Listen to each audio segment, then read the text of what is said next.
देखो last class में हम लोगों ने क्या डिस्कस किया था, लास्ट क्लास में हम लोगों ने डिस्कस किया था कि वाइब्रेशनल स्पेक्ट्रोस्कोपी हुआ, या पहले तो हम लोग मॉलिक्यूलर स्पेक्ट्रोस्कोपी में जाते हैं।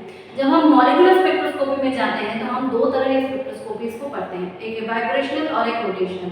रोटेशनल को कम एनर्जी के रेस्पेक्ट की जरूरत होती है, 10⁻³ इलेक्ट्रॉन वोल्ट की, जबकि वाइब्रेशनल को हमें कितनी की जरूरत पड़ती है, एक रेंज होता है जो कि 0.1 से स्टार्ट होता है। ठीक है, एक हम पढ़ते हैं वाइब्रेशनल स्पेक्ट्रोस्कोपी को ही, वाइब्रेशनल को ही हम क्या कहते हैं, इंफ्रारेड। ठीक है, जबकि रोटेशनल को हम क्या कहते हैं, रोटेशनल स्पेक्ट्रोस्कोपी को हम कहते हैं कि ये आपका माइक्रोवेव रीजन में होता है, माइक्रोवेव रीजन, माइक्रोवेव रीजन। ठीक है, किसको हम कहेंगे, रोटेशनल स्पेक्ट्रोस्कोपी को, रोटेशनल स्पेक्ट्रोस्कोपी को। नेक्स्ट हम ये कहना चाह रहे हैं कि अगर देखो एक चीज हमेशा याद रखना कि रोटेशनल स्पेक्ट्रोस्कोपी तभी होगा जब हमारे पास मॉलिक्यूल्स के पास परमानेंट डाइपोल्स होंगे। डाइपोल्स होंगे तभी वो अपने एक्सिस के अराउंड रोटेशन करेंगी, जो कि हम लोग ने पूरा बोल दिया था कि सेंटर ऑफ मास लेते हैं, फिर सारी चीजें निकालते हैं। तो रोटेशनल स्पेक्ट्रोस्कोपी में हमारे पास जो टर्म आता है, तो हमारे पास f ऑफ j टर्म आता है, वो टर्म क्या होता है, वो टर्म होता है b of j plus j of j plus 1। ठीक है, जबकि ये किसके साथ आता है, n हार्मोनिसिटी के साथ आता है। लेकिन अगर कभी ऐसी कंडीशंस हुई, कभी हमारे पास ऐसी कंडीशन हुई कि हमारे पास जो मॉलिक्यूल है वो क्या हुआ, उसके पास परमानेंट डाइपोल भी है, परमानेंट डाइपोल भी है, और प्लस वो वाइब्रेट कर रही है अपने ही अलाउंड। ठीक है, सो हम उसको क्या करेंगे, तब हम करते हैं रोटेशनल वाइब्रेशनल स्पेक्ट्रोस्कोपी, या हम इसको ऐसे भी कर सकते हैं। आज का टॉपिक जो है हमारा थर्ड, जो कि वाइब्रेशनल रोटेशनल स्पेक्ट्रोस्कोपी। ठीक है, वाइब्रेशनल रोटेशनल स्पेक्ट्रोस्कोपी। फाइन। सो अब हम हमारा कंसिडरेशन कैसे होगा, हमारा कंसिडरेशन होगा कि हमारे पास एक सिंगल लेवल वाइब्रेशन का है और उसमें मल्टीपल हमारे पास रोटेशनल लेवल्स हैं। ठीक है, तो हम दो वाइब्रेशनल लेवल्स को लेके आपको दिखाएंगे कि हम इसको कैसे कर सकते हैं। ओके, सो राइट, अगर आपको लिखना हो तो आप लिख सकते हो क्या, it arises due to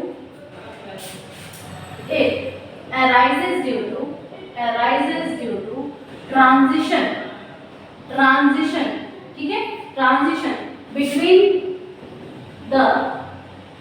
between the one state of vibrational level। ठीक है, एक ही वाइब्रेशनल लेवल पे डिफरेंट रोटेशनल लेवल्स में इसका ट्रांजिशन होता है। ठीक है, so it arises due to transition between the one state of vibrational level to the rotational transition of another vibrational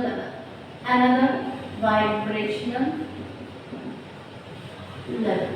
ठीक है, ये समझ में आ गया आपको कि अगर का मैं एक का बोलूं वाइब्रेशन लेवल v डैश है, एक का v डबल डैश है। ठीक है, ये तो वाइब्रेशनल लेवल्स हो गए, लेकिन इसके क्या होंगे, डिफरेंट तुम्हारे रोटेशनल लेवल्स होंगे, इसके भी डिफरेंट रोटेशनल लेवल्स होंगे। तो इसका रोटेशनल लेवल अगर दूसरे के रोटेशनल लेवल पे जाएगा तब जाके हम इस स्पेक्ट्रोस्कोपी को डिस्कस करेंगे, ठीक है। तो चलो अगर मैं इसका एक एनर्जी लेवल डायग्राम आपको दिखाऊं, इसका अगर मैं एक सिंपल सा एनर्जी लेवल डायग्राम, इसको ही मैं यहाँ पर ड्रॉ करके दिखा रही हूँ। सोचो कि ये हमारे पास डिफरेंट लेवल्स हैं। Okay, these are my different levels. यहाँ पर भी हमारे पास डिफरेंट लेवल्स हैं। These all are the rotational levels. ये सारे के सारे क्या हैं, रोटेशनल लेवल्स हैं। तो अगर मैं बोलूं कि ये किसका है, J डैश का रोटेशनल लेवल है, और ये सोच लो J डबल डैश का रोटेशनल लेवल। ठीक है, ये जबर, अब ये एक वाइब्रेशनल लेवल V डैश है, ये एक vibrational level V double dash है। तो इसके लिए क्या हो जाएगा, G ऑफ V डैश का होगा, इसके लिए G of V double dash का होगा, इसके लिए क्या हो जाएगा, F ऑफ J डैश का होगा, इसके लिए क्या हो जाएगा, F of J double dash का हो जाएगा।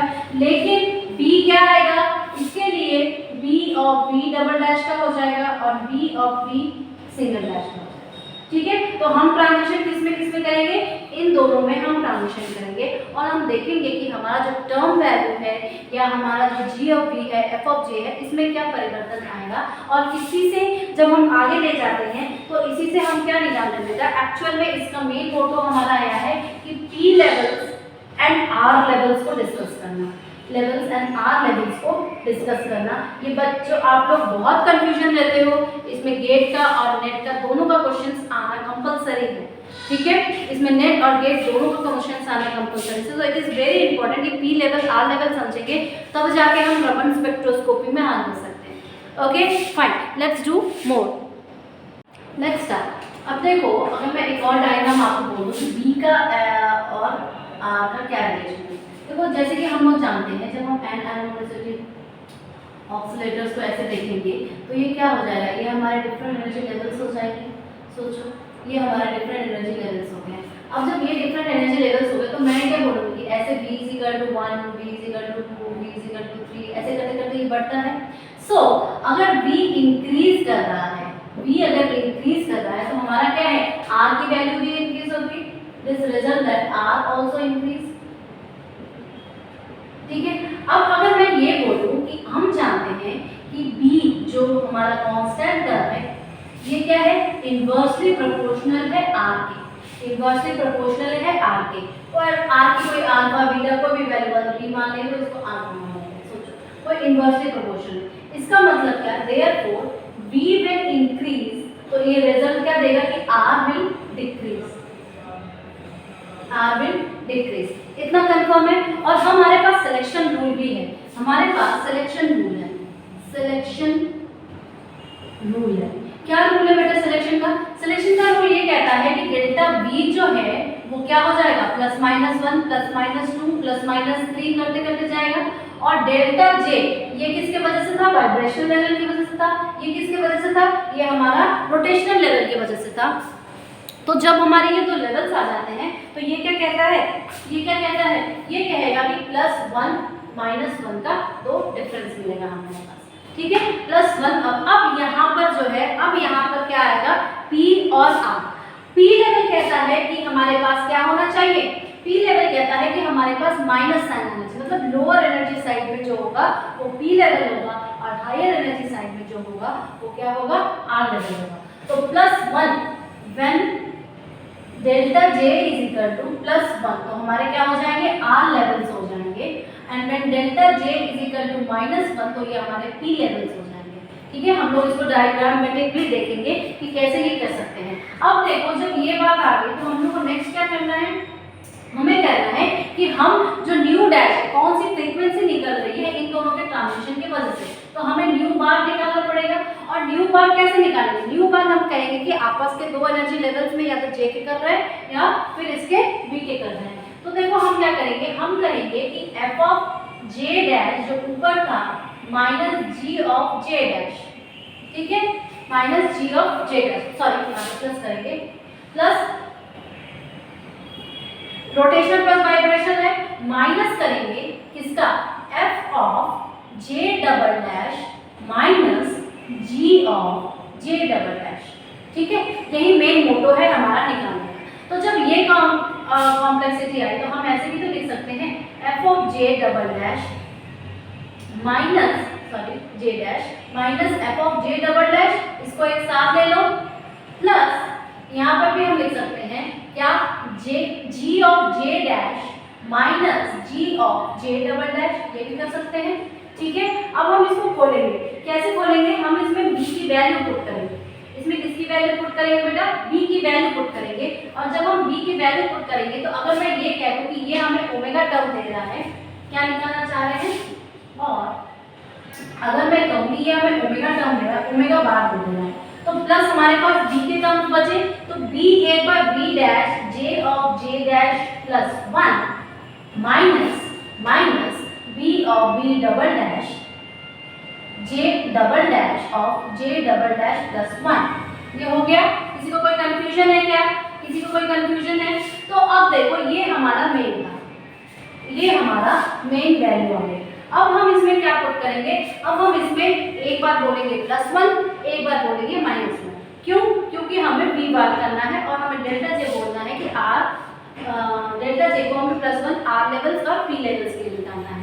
तो फर्स्ट केस लिखते हैं, फर्स्ट केस क्या लिखेंगे?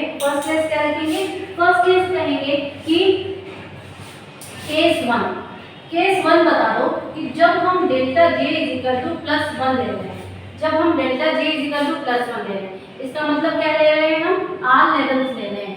जब हम R लेवल्स ले रहे हैं बेटा, तो इसका मतलब क्या है कि delta J J dash minus J double dash क्या होना चाहिए? +1 होना चाहिए। इसका मतलब ये है कि J dash J double dash +1 होगा। ठीक है, ये होना चाहिए। इसका मतलब है कि जहां जहां पर हमारे पास J डैश है, हम वहां क्या पुट कर देंगे? +1 की वैल्यू पुट कर देंगे। और कह रहे हैं कि अप्रॉक्सीमेशन लेंगे, इसमें हम अप्रॉक्सीमेशन लेंगे। क्या अप्रॉक्सीमेशन लेंगे? हम कहेंगे कि V of V dash is approximately equal to V of V double dash. ठीक है, क्यों? क्योंकि हमारे पास ये दो क्वांटिटीज है, ये हमें भी तो हटाने भी तो है। तो फॉर दैट रीजन अब देखो हम इसको क्या कह सकते हैं, सारी वैल्यूज को पुट कर देंगे। तो देखो यहाँ पर क्या हो जाएगा?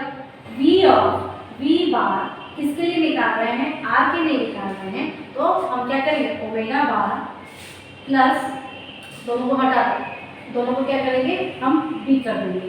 ठीक है, अब इसको क्या J डैश की वैल्यू क्या J डबल डैश +1 लेंगे। तो यहाँ पर यही चीज देखो, J double dash +1, J double dash plus ये 1 प्लस हो जाएगा तो 2 हो जाएगा। ठीक है, minus B times of J double dash into J double dash +1।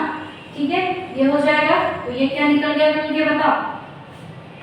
मैं यहाँ पर लिख दे रही हूँ, ये क्या हो जाएगा? Omega dash plus V of क्या? J double dash +1 J double dash +2 minus B of J double dash +1। अब इसको खोल देते हैं। इसको जब हम खोलेंगे तो ये क्या हो जाएगा?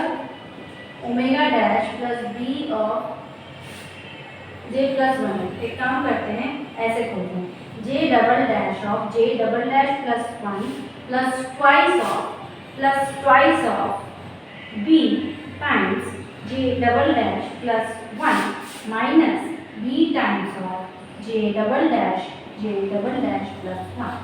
ठीक है, ये हो गया। अब देखो ये दोनों क्वांटिटी तो सेम है, ये तो क्रॉस हो गए। तो मेरे पास क्या बचा? Omega dash plus twice B times of J double dash +1। ये बचा कि नहीं बचा? बताओ। ये बचा ट्वाइस B टाइम्स। इसका मतलब क्या कि अगर सोचो हम लोअर वैल्यूज के लिए ले लेंगे, फॉर लोअर वैल्यूज ये J हो जाएगा। फॉर लोअर वैल्यूज सोच लो तो वो क्या हो जाएगा? Omega bar plus twice B of J +1। ठीक है, ये हो जाएगा आपका ट्वाइस B टाइम्स हो जाएगा। तो मैं बताऊंगी आपको जब हम लोग P और R को ड्रॉ करेंगे तो ये ट्वाइस टर्म कहाँ पे आ रहा है। I will make you show by diagram. अब जैसे कि ये R लेवल्स के लिए हो गया, अब वैसे ही हम किसके कौन से लेवल्स के, जैसे ये R लेवल्स के लिए हो गया तो हम वैसे ही निकाल देंगे अपने P लेवल्स के लिए। लेकिन P लेवल्स ये कहता है कि डेल्टा J जो होगा वो -1 होगा। ओके, सो सी नेक्स्ट। अब सोचो अगर मुझे P ब्रांच निकालनी होगी, फॉर P ब्रांच, तो मैंने क्या बोला? P ब्रांच जो होती है वो लोअर साइड में होती है। वो क्या होती है? लोअर साइड में होती है। तो अगर ये लोअर साइड में होगी तो हमें क्या निकालना है? डेल्टा J -1 निकालना है। ठीक है, और डेल्टा J क्या होगा? J dash minus J double dash. ठीक है, तो J ये -1 होना चाहिए। This implies that J dash जो होगा वो क्या हो जाएगा हमारा? ये चीज यहाँ पर आ जाएगी। अगर कुछ भी करो यहाँ पर तो J डबल डैश -1 आ जाएगा। अगर तो ये वैल्यू जब पुट करेंगे तो हमारी P ब्रांच की वैल्यू आ जाएगी। और हमारे पास क्या था? हमारे पास ये था कि न्यू डैश जो था वो दोनों का माइनस था। ठीक है, तो पहली बात हमें क्या कर रहे थे? ओमेगा बार डाल रहे थे। ओमेगा बार प्लस हम कर रहे थे B of V double single dash minus कर रहे थे, तो B of V single dash J dash +1 minus B of V double dash J double dash +1। ठीक है, तो इसको हम क्या कह सकते हैं, omega dash plus B of B dash. इसमें भी हम वही करेंगे कि दोनों को कांस्टेंट मान के सेम मान कर देंगे। ठीक है, यहाँ पे बी हो जाएगा। अब जे डैश है बेटा, तो J dash J double dash के बराबर होगा, J double dash minus 1 J double dash plus 1 minus 1, तो ये ऐसा ही रह जाएगा, minus B J double dash plus 1। अब इसको खोल दो तो क्या हो जाएगा, omega bar is plus B J double dash minus 1 minus B J double dash plus 1 है, एक माइनस 1 है, तो हम यहाँ पे क्या करेंगे, यहाँ पे हम करेंगे omega dash plus B J double dash का square minus J double dash minus B J double dash का स्क्वायर, ठीक है, minus B J double dash. ठीक है, ठीक है, तो यहाँ पर क्या हो जाएगा, ओमेगा बार, ये तो कट जाएगा, तो यहाँ पे बनेगा ओमेगा बार minus 2b j double dash. ठीक है, तो ये हमारे किसके निकले, एक हमारे आर ब्रांच के निकले, एक हमारे पी ब्रांच के निकले। ठीक है, एक हमारी आर ब्रांच की निकली, एक हमारी पी ब्रांच की निकली, तो दोनों ब्रांच हमारी निकल चुकी है, और ये किसकी निकली है, पी ब्रांच की निकली है। तो रिमेंबर, अब अगर हम इसको डायग्रामेटिकली शो करें तो एक क्या आएगा, हायर वैल्यूज के लिए आएगा, एक हमारे लोअर वैल्यूज के लिए आएगा। तो जब हायर वैल्यूज के लिए आएगा तो हम हमेशा जो लाइंस को ड्रॉ करेंगे, देखो मगर ये ऐसा रहा, ठीक है, और दूसरा किसके लिए रहा, इसके लिए रहा। ठीक है, ओके, तो ये हो जाएगा v is equal to 0, v is equal to 1, v is equal to 2, v is equal to 3। इसी तरह v is equal to 0, v is equal to 1, v is equal to 2, v is equal to 3। 3 हो गए।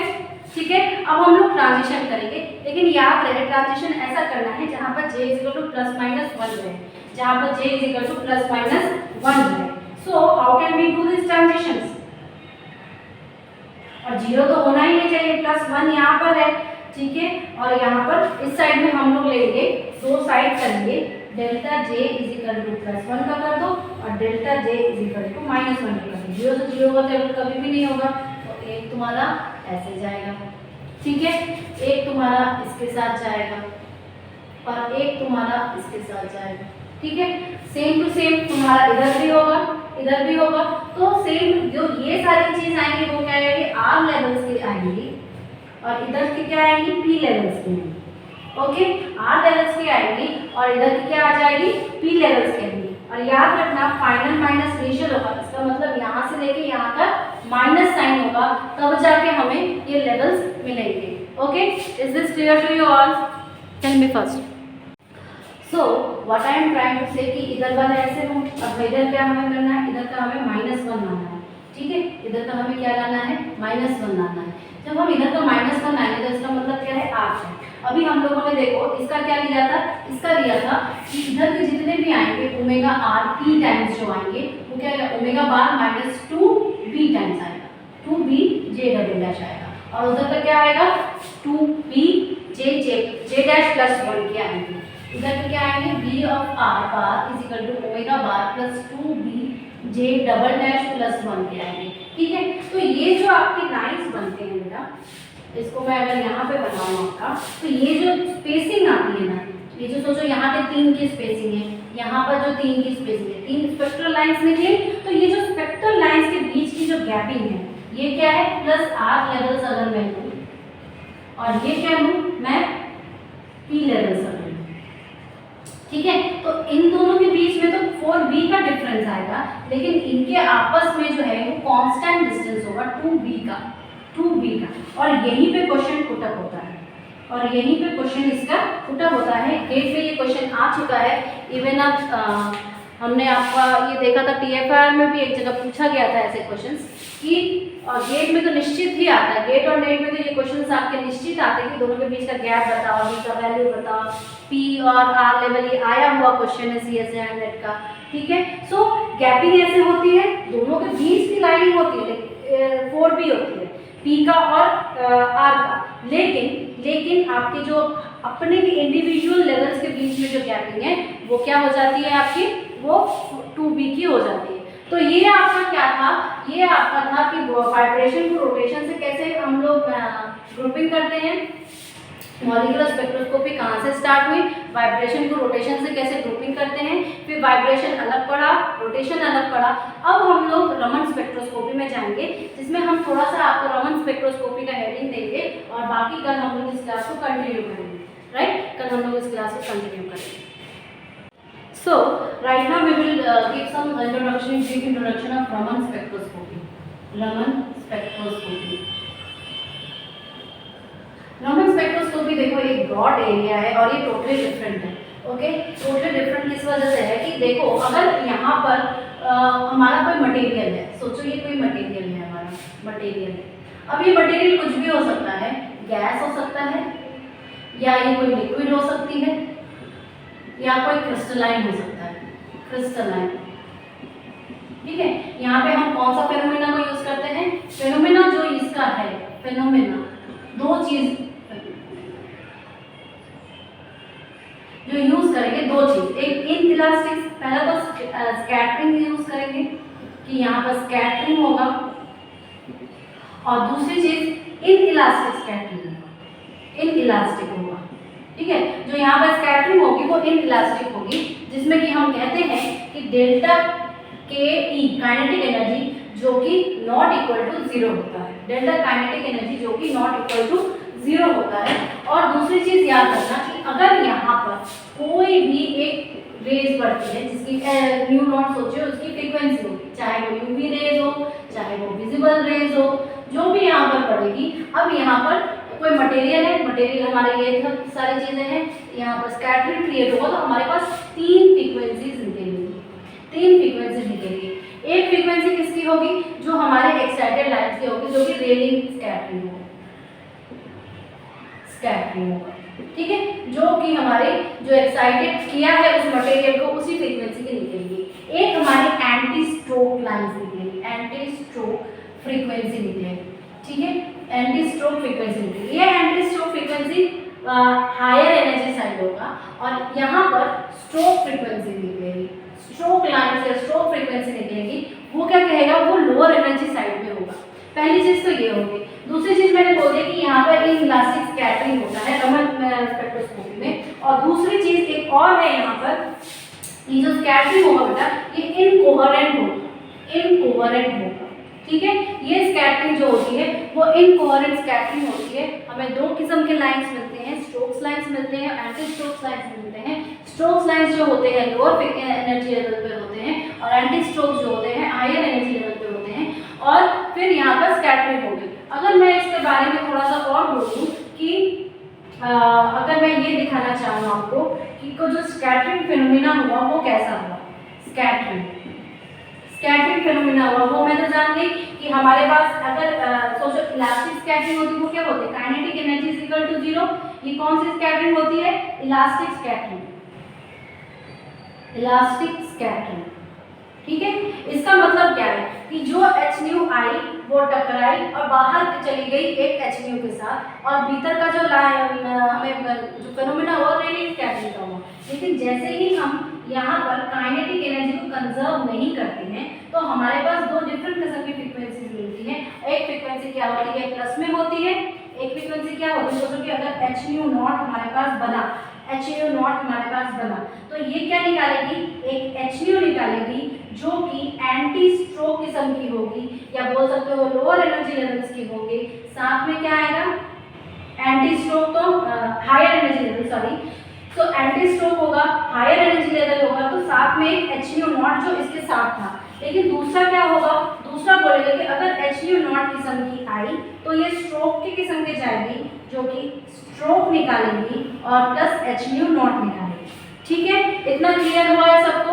अब हम इसी को कल आगे बढ़ाएंगे कि देखेंगे कि कैसे रमन स्पेक्ट्रोस्कोपी में हम लोग डिफरेंट वैल्यूज निकालते हैं, डिफरेंट म्यू नॉट निकालते हैं, और कैसे रमन स्पेक्ट्रोस्कोपी के एनर्जी लेवल्स को ड्रॉ करते हैं और दोनों के बीच की विड्थ कितनी होती है। Thank you.